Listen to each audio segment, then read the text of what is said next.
안녕하십니까. 맘편의 원장 김동욱입니다.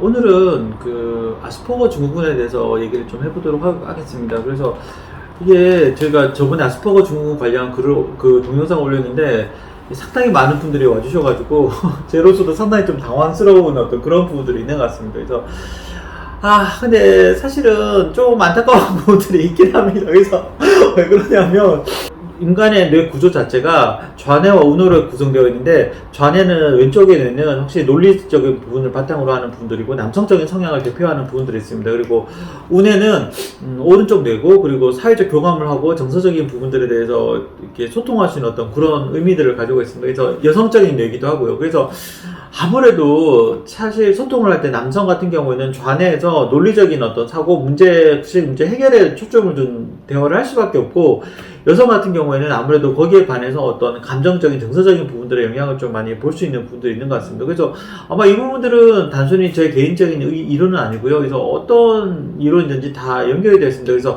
마케팅처럼 어떤 물건을 팔아야 되는 부분에 있어서 남성적인 물건을 팔 때 또 여성적인 물건을 팔 때 전혀 다른 방식으로 광고를 하는 부분들을 볼 때, 그러니까 저희 이 부분들이 단순히 그냥 어떤 심리적인 이론뿐만 아니라 어떻게 보면 우리 사회를 구성하고 있는 가장 모든 심리학의 중추적인 부분인 것 같습니다. 그래서 왜 이렇게 얘기를 길게 하냐면, 사실 참 안타까운 게 대부분 이제 오시는 분들이 부인들한테 끌려오는 그런 경우가 많이 있습니다. 그래서 사실은 이제 아스퍼거 증후군으로 이제 오시는 분들이 이제 아주 오랫동안 대화를 하실 때 소통이 안 되는 부분들 때문에 부인께서 답답해서 이제 울분을 토하면서 이제 오시는 부분들도 있고, 근데 보통은 이제 끌려오신 남자분들 같은 경우에는 이제 표정이 상당히 좀 억울하다는 표정을 좀 가지고 있습니다. 그래서 뭐 내가 나로선 최선을 다했는데 왜 이렇게 정신과까지 와야 되냐, 이제 그런 부분들 표정으로 오셔가지고 이게 거의 이제 비슷한 부분들이 있습니다. 그래서 저도 사실 같은 남자로서 상당히 좀 어떻게 남편분을 응원해드리고 좀 편을 들어드리는 게 제 개인적으로 좀 맞지 않을까 하는 생각을 하게 되는데, 또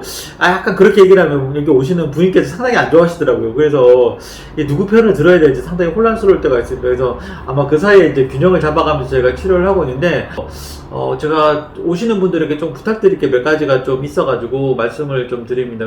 어떤 정신과적인 영역들에 대해서 제가 말씀을 드렸을 때 분들께서 이걸 보시고 이 진단명을 알고 이제 충분히 네이버 검색을 해보시고 이제 심층적으로 확증을 한 다음에, 남편분이 예를 들어 공감을 못하거나 이제 같은 말을 반복한다든지 아니면 또 엉뚱한 소리를 하게 되면 당신 아스퍼거지 그렇게 얘기하면서 그 남편이 그게 뭐냐 이렇게 눈을 둥그렇게 뜨면 이제 설명을 해주면 상당히 공격하는 부분들이 많이 있어가지고, 이게 저희가 정말 처음에 의도했던 부분들에 대해서는 아니었는데, 혹시나 남편이나 아니면 자기가 아는 사람 중에 아스퍼거 증후군과 관련된 것처럼 제가 말씀드린 것처럼 공감 능력이 떨어지고 또 상황의 판단 능력이 떨어진다든지, 그리고 감정을 느끼는 부분들, 이런 것들을 어려워하는 것, 이런 부분들이 발견이 될 때 어떤 그런 구체적인 단어를 나열해서 공격하는 부분으로는 아마 그렇게 하시지 않는 게 좋지 않을까 하는 생각을 하게 됩니다. 왜냐하면 그 말을 꺼내고 당신이 이런 사람이야 라고 규정하는 순간 오히려 대화의 문이 더 멀어지게 되고, 사실 그 얘기를 듣는 사람 입장에서는 어떤 의미인지는 모르겠지만 뭔가 이렇게 자기를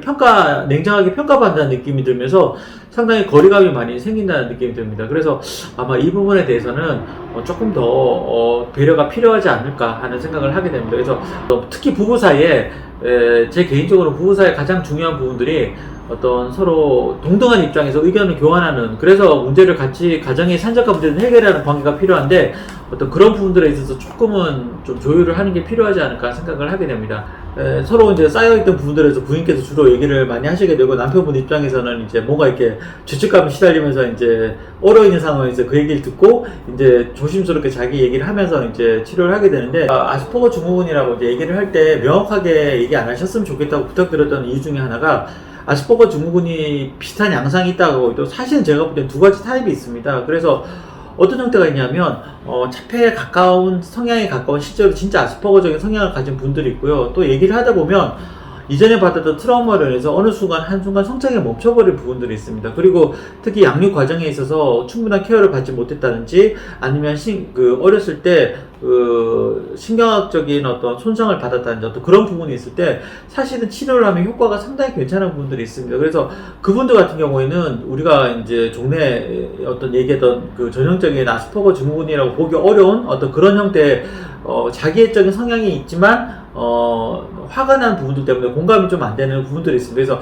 이 부분들은 정말 미묘한 차이가 있기 때문에 실제로 면담을 하고 또 뇌파나 이제 다른 심리 검사를 통해서 총체적인 관점을 보고, 그리고 또 제 개인적으로 가장 중요한 것이 충분한 면담을 해서 어떤 부분인지 이해가 갔을 때 그때 명확하게 진단을 하고 또 설명을 드릴 수 있을 것 같습니다. 그래서 가급적 저희가 이 동영상을 만드는 이유는 가급적 남편 아니면 부인 아니면 가족에 대해서 그런 성향이 있다고 인지하시더라도 절대로 진단병에 대해서 노골적으로 얘기하지는 마시고 마음속에서 한번 좀 더 생각을 해보시는 게 낫지 않을까 생각을 하게 됩니다. 그래서 아스퍼거 증후군 치료가요, 항우울제만으로도 상당히 좋아지는 부분들이 있는 것 같습니다. 그래서 어떤 분들 같은 경우는 항우울제 하나만 썼을 때도 정말 놀랍도록 변한 부분들이 있고요.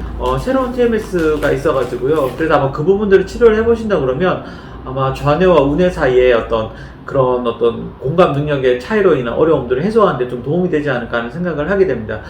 그래서 사실은 예를 들면 정신과 교과서나 이런 부분들을 보면 아스퍼거 증후군이나 이런 부분에 치료가 없다고 얘기를 하는데, 제가 볼 때는 꼭 그렇지는 않은 것 같습니다. 약물이든 또 TMS든 또 여러 가지 치료든 이런 부분들을 계속해서 진행을 하다 보면 공감 능력이라든지 상호 판단 능력이 호전되고 개선되는 부분들이 많이 있는 것 같습니다. 그래서 그 남편분이나 어떤 한쪽이 아스퍼거 증후군이라고 진단을 받았을 때 이제 마치 사형 선고를 받은 표정으로 그렇게 오시는 경우들이 있으신데, 그렇지 않으셨으면 좋겠고요. 저희 동영상을 부인이나 보내주셔가지고 보게 된 남편분들이 계실 것 같은데, 저희 병원에서 오시더라도 제가 혼내지 않을 테니까 너무 걱정하지 마시고, 왜냐하면 저 표정이 너무 인상적이세요, 다들 오시는 분들이. 그래서 저도 같은 남자고요. 저도 어차피 또 공감 능력이 떨어진 부분들도 있고 또 성장하는 부분들도 있고 배워가는 부분들이 있습니다. 그래서 다름이 아니라 그동안 힘들었던 부분들에서 같이 얘기를 하고 좀 더 나은 답을 찾아간다고 생각하시면 좋을 것 같습니다. 그래서 제 맘편의원 오시게 되면 그 부분들에 대한 해답을 같이 찾아나갔으면 좋겠습니다.